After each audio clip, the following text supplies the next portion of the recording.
마태복음 24장 1절에서 14절까지 말씀을 다 같이 봉독하시겠습니다.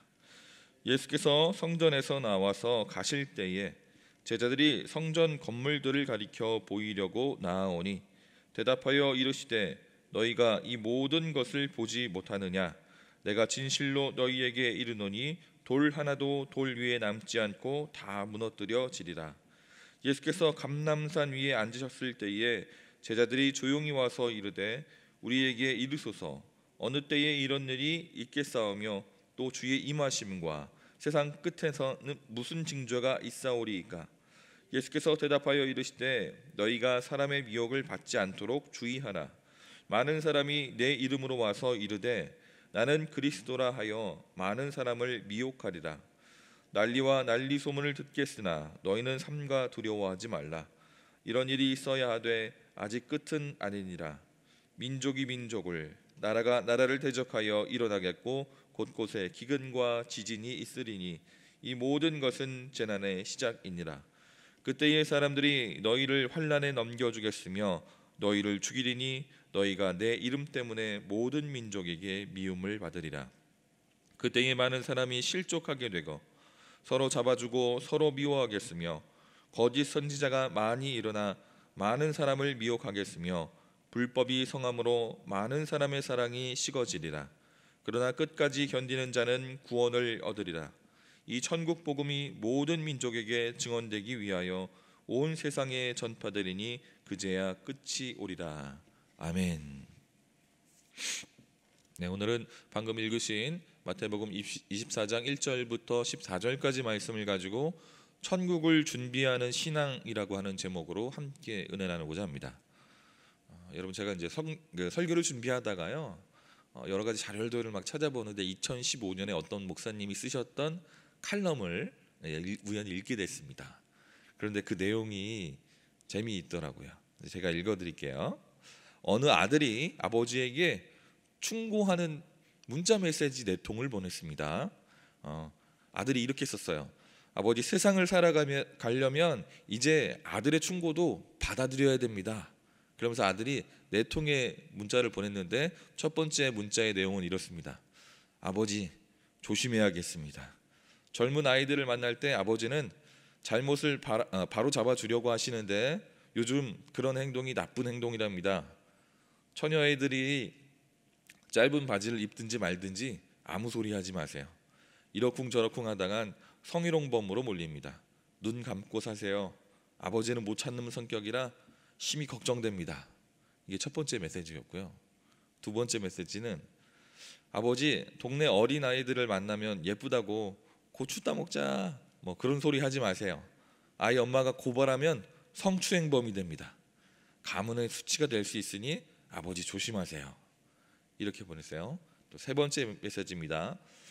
아버지, 길거리에서 중고등학생들이 담배를 피운다고 아버지가 생각하시는 대로 야 이놈들아 버릇없이 어디서 담배를 피워 이렇게 호통했다가는 동네 망신당합니다.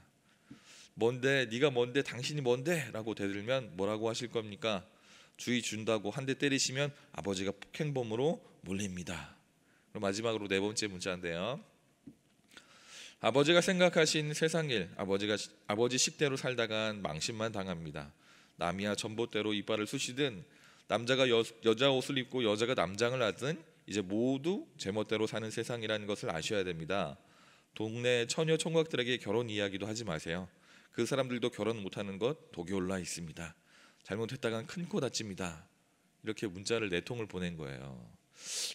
가만히 들어보면 불과 한 10년 전 이때만 하더라도 어른들이 본인의 아이가 아니더 할지라도 잘못된 것이 있으면 야 이거 잘못된 거야 너 이렇게 하면 안 돼라고 타이르거나 가르치고 하는 그런 것들이 받아들여지는 그런 문화였다면 그때 이게 우스갯소리로 앞으로는 이런 문화가 될 거예요라고 얘기했던 것이 지금은 너무나도 당연한 것이 되어 버렸잖아요. 마지막에 그 아버지가 이렇게 얘기했대요. 아우 말세야 말세. 네. 이제는 어른이 아이가 제대로 되기 위해서 바르게 성장하게 하기 위해서 비록 자기의 아이가 아니라 할지라도 훈계를 하거나 그 아이에게 바른 길을 계도해 주는 그런 일은 일어나면 안 되는 시대가 되어 버렸습니다. 우리가 그런 악한 시대에 살아가고 있어요. 피라미드에도 이제 고대 이집트 피라미드에도 이런 내용이 적혀 있다고 하잖아요. 요즘 애들 버릇없어. 네. 그래서 어른들이 아이들을 훈계하고 아이들을 제대로 잡아주는 것, 이것이 사회적인 어떻게 보면은 관습이나 이런 것들로 묶여 있었잖아요. 내 아이가 아니더라도. 그런데 지금은 각자의 삶을 살고 서로에게 관심을 갖지 말아야 되는 것이 당연한 일이 되어버렸어요. 이러한 문화와 이러한 가치관의 변화가 일어나는 것뿐만 아니라 사회적으로도 또 자연현상으로도 우리는 점점 말세고 또 종말이 다가오고 있다라고 하는 것을 경험하게 됩니다. 어제자 그 국민일보를 보니까요, 헤드라인에 주황색 빛깔의 사진이 올라왔어요. 그래서 뭔가 봤더니 중국 베이징이래요. 황사가 너무 심해가지고 주황색이더라고요. 그런데 인터넷을 보니까 그 중국 베이징의 사진하고 화성의 사진하고 겹쳐놓으면서요, 화성 색깔이나 중국 베이징 색깔이나 똑같다고 그렇게 올라오더라고요. 그리고 요새 심심치 않게 계속해서 올라오는 기사가 동물들이 갑자기 죽음을 당해서 동물들이 왜 죽었나 그 몸을 해부해 보면 뱃속에서 미세 플라스틱이나 비닐 쓰레기 같은 게 그렇게 많이 나온다고. 그리고 TV에서는 바짝 마르고 여윈 북극곰이 막 등장하고요. 예전에 빙하로 덮여있던 그곳이 이제는 막 녹아내려서 진흙이 되어버린 곳으로 변했다는 그런 기사도, 그런 장면도 많이 나옵니다. 이런 것들을 보면서 우리는 진짜 종말의 때가 많이 다가왔구나. 우리처럼 예수 그리스도를 믿고 천국을 소망하면서 종말을 기다리는 사람들이 아닐지라도 세상 사람들조차도 종말이 점점 다가오고 있다라고 하는 것을 부인할 수 없는 세상을 살아가고 있는 것 같습니다. 이렇게 종말이 점점 다가오고 있는 때 예수를 믿는 우리들은 어떻게 살아야 할까요? 누구도 경험해보지 못한 코로나라고 하는 엄청난 시련을 겪어가면서 우리 교회는 시대에 맞게 또 여러 가지 방법을 통해서 성도님들에게 복음을 계속해서 흘려보내고 은혜를 흘려보내기 위해서 여러 가지 방법을 다 강구했습니다.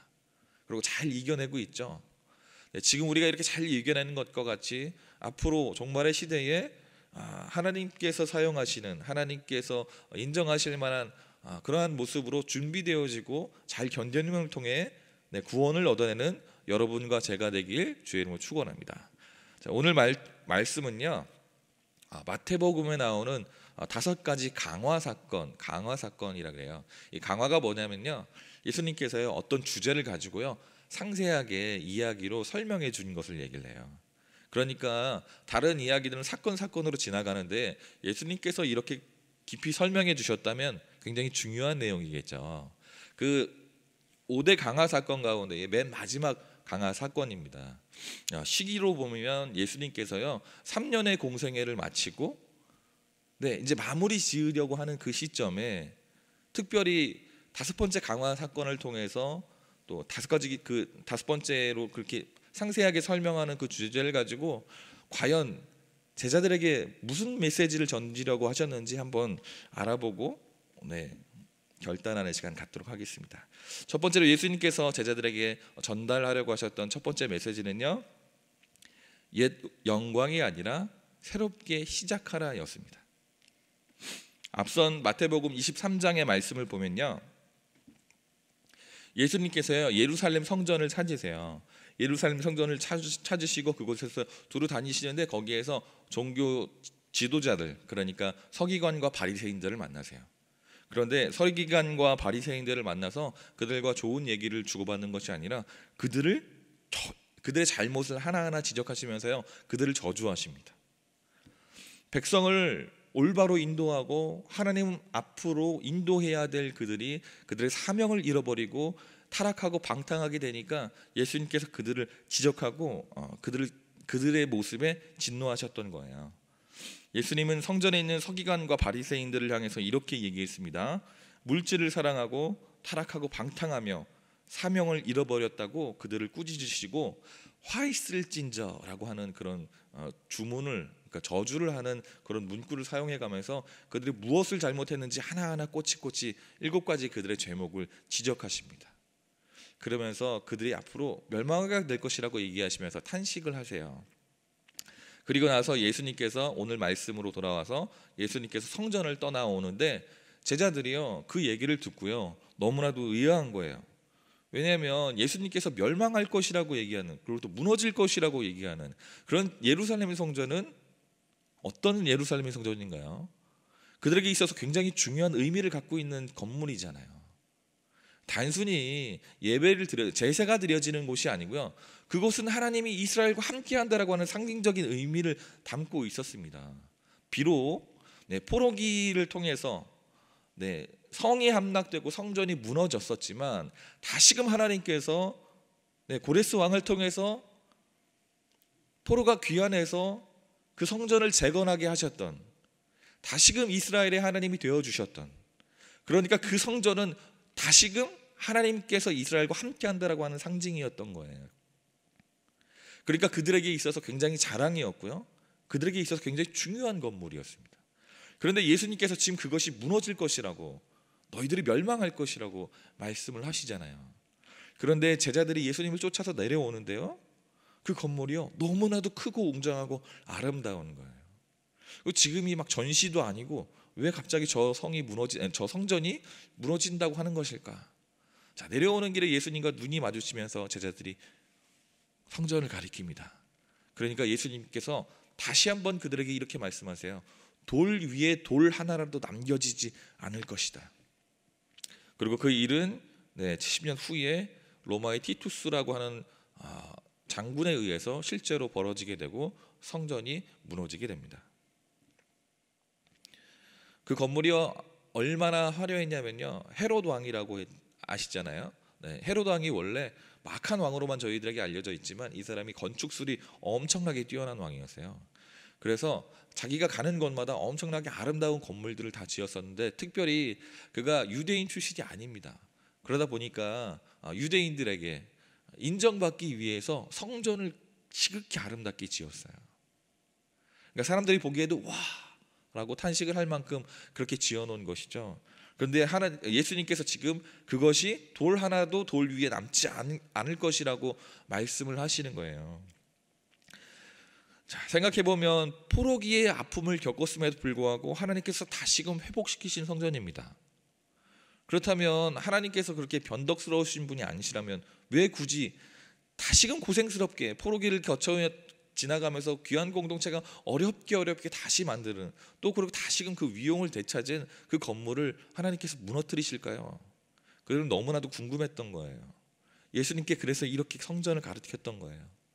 그런데요, 예수님께서 또 하나님께서 원하셨던 것은 그들의 그런 모습이 아니었습니다. 예수님께서 원하셨던 것은 그들이 바라고 소망했던 예전의 모습으로 돌아가는 것을 예수님께서 원하시지 않으셨습니다.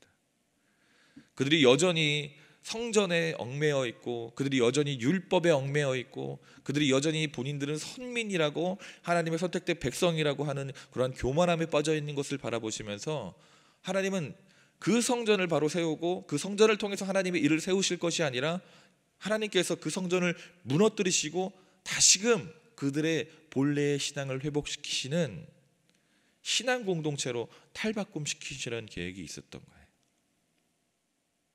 이스라엘 사람들에게는 다시금 예전으로 돌아가서 옛 영광을 되찾고 싶어하는 그런 마음들이 있었지만, 그래서 악한 시대에 이때만 하더라도 예수님이 앞서서 메시아라고 불리는, 그들을 이끌었던 반란을 일으켰던 많은 사람들이 있었단 말이죠. 그들의 마음 가운데 여전히 옛 영광을 되찾는 것이 마음의 소망이었던 거예요. 그런데 하나님께서 원하셨던 것은 그들이 다윗 왕 때의 영광을 되찾는 것이 아니라 그들이 모든 것을 다 내려놓고, 교만함을 내려놓고, 그들이 그렇게 자신들이 선민이라고 얘기했던 혈연을 내려놓고, 그들이 가장 하나님의 말씀을 잘 지키고 살아간다고 하는 그 율법주의를 내려놓고 철저하게 신앙만으로, 이제는 더 이상 하나님의 백성이야 라고 외칠 수 있는 혈연이 아니고 율법이 아니고요, 성전이 아니고요. 이제 하나님을 향한 신앙만으로 또 다른 공동체를 하나님께서 만드실 거라는 뜻인 거예요. 우리는 문제가 있고 고난이 있을 때 옛 것을 회복하길 원하고 예전으로 돌아가길 원하지만 하나님께서 원하시는 것은 그 고난을 통해서 우리가 옛 것을 내어 던져버리고 새로운 시대를 살아가길 원하며 새로운 시대 가운데에 하나님만 붙들고 나아가길 원하신다는 말씀입니다. 네, 코로나의 시대에 이전의 삶을 살아갈 수 없다라고 하는 것, 새로운 시대가 열렸다라고 하는 것, 우리가 부인할 것이 아니라 이제 받아들여야 될 것이고, 그 새로운 시대는 우리가 붙들고 나아가야 할 것이 교회 예배당이 아니고요, 우리가 이전에 누렸던 것이 아니고요, 우리가 붙들고 나아가야 하는 것은 오직 야훼 하나님의 손인 줄 믿습니다. 야훼 하나님과 동행함을 통해 새로운 시대의 새로운 교회의 모습으로 탈바꿈하고 그 역할을 온전히 감당하는 여러분 되시길 주님을 축복합니다. 두 번째로 예수님께서 그들에게 전달하시려고 하는 메시지는요, 사람들에게 미혹받지 않도록 주의하라였습니다. 네, 오늘 말씀에 나오는데요, 예수님께서요 그때가 되면, 마지막 때가 되면요, 이 어려운 순간에 자기가 메시아라고, 자기가 그리스도라고 그렇게 외치는 거짓 선지자들이 많이 일어날 거라고, 적그리스도가 많이 생겨날 거라고 그렇게 말씀하십니다. 그러면서요, 조심하라고 말씀하세요. 그런 사람들에게 있어서 휘둘리지 마, 미혹당하지 마 라고 예수님께서 말씀하시는 거예요. 6절 7절에 또 계속 이렇게 나옵니다. 전쟁의 소문이 들어가고요, 민족과 민족이, 나라가 대적하고요, 또 기근과 지진이 일어날 거래요. 그런데요, 재미있는 것은 이 모든 것이 재난의 시작일 뿐이래요. 이것도 충분히 우리에게 고난인데요, 이 충분한 고난이, 넘치는 고난이 이제 재난의 시작일 뿐이래요. 이 고통을 우리가 다 견뎌내야 된다라고 하는 것이죠. 학자들은요, 시대가 악할수록 이런 그 이단들이 많이 성행한다라고 얘기를 하더라고요. 지금도요, 전 세계적으로요, 자기가 예수 그리스도라고 하는 사람이 몇백 명이고 우리나라에도 뭐 거의 100여 명이 다 된다라고 얘기를 하더라고요. 그 숫자가 중요한 것이 아니라 지금이 종말의 때라고 하는 거예요. 하나님 오실 날이 가까웠다라고 하는 거예요. 지금 우리가 그러면 어떻게 해야 되냐? 그런 사람들에게 미혹당하지 아니하고 분별하면서 그리스도인으로 온전히 살아갈 수 있어야 된다는 것이죠. 우리가 그렇게 분별하며 살아가려면 어떻게 해야 될까요? 하나님, 저에게 영분별의 은사를 주세요. 네, 영분별의 은사는 하나님께서 주시는 선물이기 때문에 모두가 가질 수 있는 것이 아닙니다. 그렇다면 우리는 그런 악한 사람을 어떻게 구분하고 분별하며 살아갈 수 있을까요, 여러분? 하나님께서 주신 이 말씀을 가지고 살아야 되는 줄 믿습니다. 많은 사람들이요, 교회에 다니는데요, 나 왜 교회 다니는지 좀 되는데 왜 그렇게 사람들이 얘기하는 축복받고 무슨 기적이 일어나고 문제가 해결되고 이런 일들은 왜 내 삶에서 일어나지 않아? 라고 얘기하세요. 당연히 일어나지 않습니다. 교회 땅을 밟는 것만으로 그러한 삶의 변화가 일어나지 않고 기적이 일어나지 않아요. 그러한 일들이 일어나기 위해서는요, 말씀을 읽어야 되고요, 기도를 해야 돼요. 말씀을 읽는 동안에 우리의 삶이 변화되고 우리의 눈이 변화되고 우리의 생각이 변화되는 기적이 일어나고요, 기도하는 가운데에 우리의 삶의 문제가 사라지고 질병이 고침받고 어려움 가운데 하나님의 도움을 받는 그러한 기적들이 우리 삶 가운데에 일어나는 거예요. 더욱이나 이렇게 미혹한 영들이, 세상에 악한 영들이 가득한 이때에 우리가 그들을 분별하기 위해서 우리는 말씀을 가까이 할 수 있어야 됩니다. 말씀을 통해서 그들이 옳은 자인지 옳지 않은 자인지를 분별해야 돼요. 말씀은 분명 우리에게 이렇게 말씀합니다. 오직 예수 그리스도를 통해서만 구원을 얻을 수 있다라고 얘기합니다. 예수님은 하나님께로 돌아가셔서 다시금 재림하실 것이라고 얘기하시는데, 재림하셨으면 벌써 끝났어야지 본인이 재림주라고 얘기하는 사람이 있을 수가 없는 거죠. 세상이 끝났어야 되는 거예요. 예수님이 오시면 그때부터 심판이지 세상이 이렇게 사라지지 않아요. 그러니까 본인이 예수라고 얘기하는 사람들은 다 거짓말쟁이죠. 자, 구원을 받았는데요, 너희들의 구원이 온전하지가 않대요. 아니요, 성경은 이렇게 얘기합니다. 예수 그리스도가 우리를 위하여 십자가에 달려 돌아가심을 통해 우리의 구원은 100% 완전한 구원이라고 얘기를 합니다. 우리가 어떠한 노력을 통해서 구원을 얻은 것이 아닙니다. 하나님께서 그 아들 예수 그리스도를 희생시킴을 통해서 우리를 값 없다 칭해 주심을 그 순간부터 우리는 구원을 얻은 자들이기 때문에 우리의 노력으로 그것을 얻은 자들이 아니기 때문에요. 그것은 그냥 100% 완전한 구원일 수밖에 없는 거예요. 그리고요, 우리가 어떠한 죄를 짓는다 할지라도 흔들림 없습니다. 왜냐하면 성령 하나님께서 우리가 구원받은 자이심을 인치셨다라고 성경은 얘기를 해요. 하나님께서 우리가 구원받은 자라고요, 도장 찍어 주셨다고요. 그리고요, 우리를 보증해 주신다고요. 우리가 아니라고 얘기할더라도 하나님께서 우리가 구원받은 자야, 쟤는 구원받은 자야 라고 보증해 주신다면 우리가 구원받은 자일까요, 아닐까요? 하나님께서 우리를 보증해 주신다면 우리가 부인한다 할지라도 우리는 구원받은 자예요. 이렇게 믿음의 기초가 쌓여야지만 흔들림이 없을 수 있습니다. 이러한 기초가 쌓이지 않으면 흔들릴 수밖에 없고요, 미혹될 수밖에 없어요. 이러한 악한 시대를 살아가기 위해서 우리는 더욱더 말씀을 붙들고 말씀을 가까이 하고 말씀 가운데 나와 있는 천국을 소망할 수 있는 우리가 되어야 할 줄 믿습니다.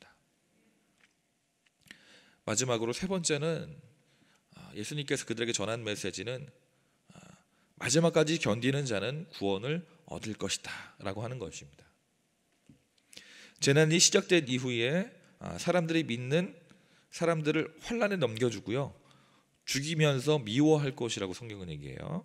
그리고 이로 인해서 많은 믿는 자들이 신앙을 잃어버리고 배신하고 배교하고 서로를 미워하게 되고 거짓 선지자의 미혹을 받고 불법이 성해서 많은 사람들의 사랑이 식어질 거라고 얘기합니다.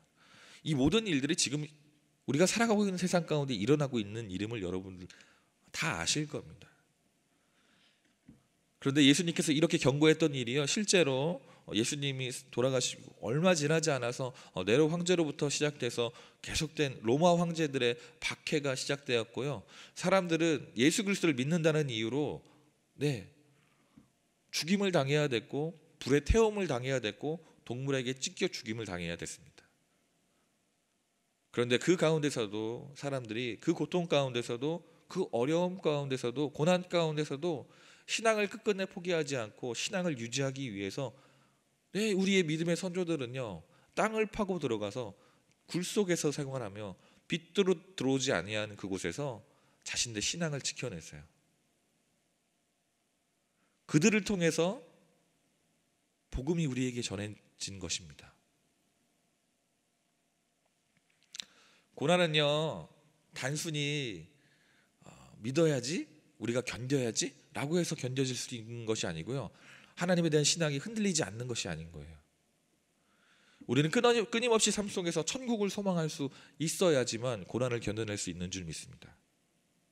19세기에 흑인들이요, 노예로 살 때, 노예로 살고 있을 그때에 그들은요, 그 고단한 삶을 버텨내기 위해서요, 천국을 그렇게도 소망했고 갈망했습니다. 그래서 그들이 부른 흑인 영가들이, 찬송가들이 우리의 찬송가에도 있잖아요. 그들은 끊임없이 천국을 소망했습니다. 왜냐하면 지금 이 고난을 잊을 수 있는 방법은 다음 생에 천국에서의 삶을 소망하는 것뿐이었기 때문에 그렇습니다. 우리도 어쩌면 고난의 순간을 보내고 있는지도 모르겠습니다. 또 앞으로 우리의 삶 가운데에 더욱더 기독교에 대한 박해와 고난이 더욱더 심해질지도 모르겠습니다. 그렇다면 이 고난의 때를 우리가 이겨내기 위해서는 천국에 대한 소망이 분명히 있어야 될 줄 믿습니다. 천국에 대한 소망은요, 이 땅 가운데서 우리가 하나님을 경험하면 경험할수록 생겨나게 되는 것입니다. 기도해서요, 여러분 응답 받으시면 어떠세요? 신나시죠? 기쁘시죠? 막 행복하시죠? 신기하시잖아요. 그런데 그 일들이 하나님과 함께 있으면 매 시간 매 초마다 다 일어난다는 거예요. 하나님을 경험하지 못한 사람은요, 천국을 소망할 수 없습니다. 여기에 나와 있는 천국에 대한 몇 마디의 말 때문에 천국을 소망할 수 없어요, 절대로. 그런데 삶 속에서 하나님을 경험한 사람은 천국을 소망할 수밖에 없습니다. 우리의 삶을 변화시킬 그 하나님께서 우리와 함께 하실 때에 우리의 삶이 그 어떠한 삶보다 아름다울 줄 알기 때문에 그렇습니다. 앞으로 우리의 삶은 성경에서 얘기하듯이 예수님께서 마지막 제자들에게 그들이 앞에 닥칠 고난을 바라보시면서 이 고난을 이겨내야 돼, 이 고난을 이겨내기 위해서 말씀을 가까이 하고 이 고난을 이겨내기 위해서는 미래를 바라보고 천국을 소망해야 돼 라고 그들에게 5번째 강화 사건을 통해서 강력하게 그들에게 마지막 메시지를 전달했던 것처럼 이 약한 세대를 살아가는 우리 또한 예수님께서 말씀하셨던 것과 같이 이전의 영광을 뒤로 버리고 새로운 시대에 순수한 신앙으로 하나님의 손을 붙잡고 말씀을 가까이 하며 천국을 소망하며 고난의 순간을 이겨냄을 통해 말씀처럼 구원을 얻어내는 여러분과 제가 되길 주의 이름으로 축복합니다. 기도하겠습니다. 사랑해 주님 감사합니다. 하나님, 오늘 말씀을 통해 함께 은혜 나누게 하시니 감사합니다. 오늘 특별히 귀한 말씀을 통해 종말의 때를 믿는 자들이 어떻게 견뎌내야 되고 보내야 하는지 또 준비해야 되는지 깨닫게 하시니 감사합니다. 이 고난의 순간에 우리가 당신을 바라보게 하여 주시옵소서. 하나님, 이전에 우리가 이루었던 영광을 기억하고 그것을 다시금 회복하려고 하는 헛된 노력을 하지 아니하게 해 주시고 하나님께서 원하셨던 순수한 신앙, 오직 아버지 하나님만 붙들고 아버지 하나님만 바라며 아버지 하나님과 동행하는 순수한 신앙으로 회복하게 해 주시고 하나님 말씀을 가까이 하며 영을 분별하게 해 주시고 세상을 분별케 해 주시며 천국을 소망하는 마음으로 고난을 이겨낼 수 있는 귀하고 복된 영혼들 되게 하여 주옵소서. 오늘도 우리와 함께 하시며 아버지 하나님 우리의 삶을 통해 하나님 영광 받으시고 우리의 삶 가운데에 주의 영광을 비춰 주옵소서. 이 모든 말씀 우리 주 예수 그리스도 이름으로 기도했습니다. 아멘. 하늘에 계신 우리 아버지여, 이름이 거룩히 여김을 받으시오며 나라가 임하시오며 뜻이 하늘에서 이루어진 것 같이 땅에서도 이루어지이다. 오늘 우리에게 일용할 양식을 주시옵고 우리가 우리에게 죄 지은 자를 사하여 준 것 같이 우리 죄를 사하여 주시옵고 우리를 시험에 들게 하지 마시옵고 다만 악에서 구하시옵소서. 나라와 권세와 영광이 아버지께 영원히 있사옵나이다. 아멘. 이 시간 주의 이름 3번 부르시고 여러분 가지고 나온 기도 제목 놓고 기도하도록 하겠습니다. 주여, 주여, 주여.